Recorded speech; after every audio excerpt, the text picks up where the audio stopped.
Praise the lord. అందరూ క్షేమంగా ఇంటికి వచ్చారండి. మేము ఈ ఆఫీసుల నుంచి కానీ, కాలేజెస్ నుంచి, స్కూళ్ళ నుంచి, బజారుకి వెళ్ళిన వాళ్ళు, పని మీద వెళ్ళిన వాళ్ళు క్షేమంగా ఇంటికి వచ్చారా? వేరే మీ బంధువుల దగ్గరికి ఊళ్ళకి వెళ్ళిన వాళ్ళు.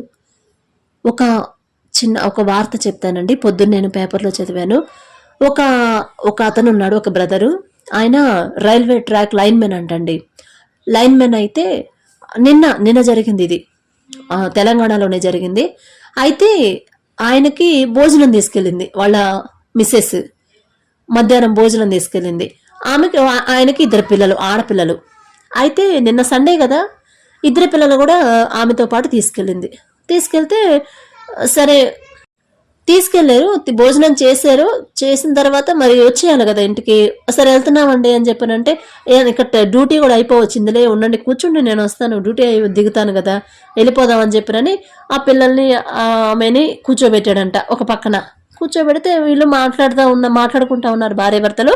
ఆ పిల్లలు ఒకళ్ళేమో 7 years, ఒకళ్ళేమో 8 years ఆడపిల్లలు. ఆడుకుంటా రైల్వే ట్రాక్ మీదకి వెళ్ళిపోయారు ఆడుకుంటా. అయితే అదే ట్రాక్ మీద ట్రైన్ వస్తుంది, వాళ్ళు చూసుకోలేదు. ఇక వాళ్ళ నాన్న చూశాడు, వీళ్ళిద్దరు భార్య భర్తలు మాట్లాడుకుంటున్నారు కదా. వాళ్ళ నాన్న చూసి అరే ట్రైన్ వస్తుందని చెప్పినని చాలా ఫాస్ట్గా పరిగెత్తుకుంటూ వెళ్ళి వాళ్ళని తెచ్చేలోపే ఆ ట్రైన్ అండి స్పీడ్గా వచ్చేసింది, ముగ్గురినే గుద్దేసింది. ముగ్గురు చనిపోయారండి. అసలు ఎంత ఘోరమో కదా. కాసేపు ఉంటే డ్యూటీ అయిపోయిద్ది, వెళ్ళిపోయే వాళ్ళ ఇంటికి. కానీ ఒకే కుటుంబంలో ముగ్గురు చనిపోయారు. ఇక ఆమె ఒక్కతే ఉందండి. అసలు ఎంత ఘోరమైన దుఃఖం అండి. భర్తని పోగొట్టుకుని, కడుపును పుట్టిన 2 బిడ్డల్ని పోగొట్టుకుని ఆ పాప ఎంత బాధ అండి. ఎంత ఘోరమైన పరిస్థితి అండి. పాపం ఎంత ఏడ్చిందో తల్లి. కళ్ళ ముందే ముగ్గురిని పోగొట్టుకొని ఎంత ఏడ్చిందో. మరి మనకి ఎలాంటి ప్రమాదం జరగకుండా క్షేమంగా ఇంటికి వచ్చామంటే అది కేవలం దేవుని కృపే కదండి.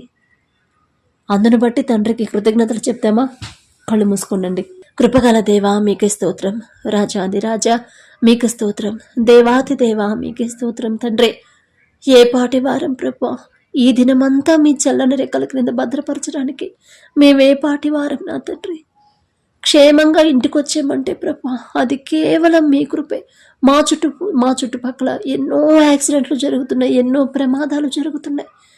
అయినా సరే తండ్రి, మాకు ఎటువంటి ప్రమాదం జరగకుండా, ఎటువంటి తెగులు కూడా మాకు రాకుండా, మా గృహంలోకి రాకుండా మేము క్షేమంగా ఉన్నామంటే అది మా గొప్పతనమో, మా బలమో, మా శక్తో కాదండి.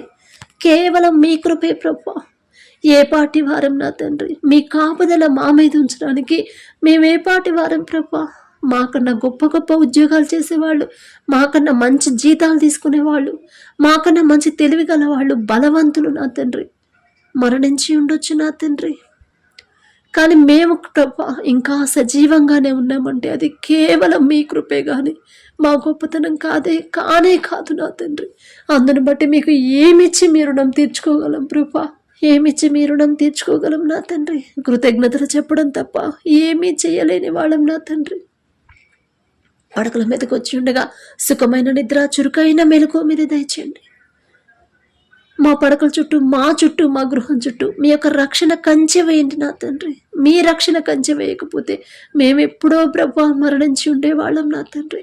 మాతో పాటు చేసేవాళ్ళు, మాకు తెలిసిన వాళ్ళు, మా బంధువులు, దూర బంధువులు, తెలిసిన కొలీగ్స్, ఆఫీసులో కొలీగ్స్ ఎంతోమంది ప్రభా ఇప్పుడు మాతో పాటు బయలుదేరి ఇంటికి వెళ్ళలేక దారిలోనే యాక్సిడెంట్ అయ్యి హాస్పిటల్లో అడ్మిట్ అయిన వాళ్ళు ఉన్నారు, కొంతమంది మరణించి ఉన్నారు కొంతమంది.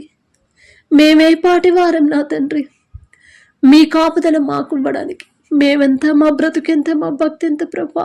అందును బట్టి మీకే స్తుతులు, స్తోత్రాలు చెల్లించుకుంటూ మీ కాపుదల ప్రభా దినమంతా మాకు దయచేసినందుకు మీకే కృతజ్ఞతలు చెప్పుకుంటూ ఈ రాత్రంతా గాఢ నిద్ర మాకు దయచేసి సుఖమైన నిద్ర, చురుకైన మెలకువ మీరు దయచేయమని అడుగుచు.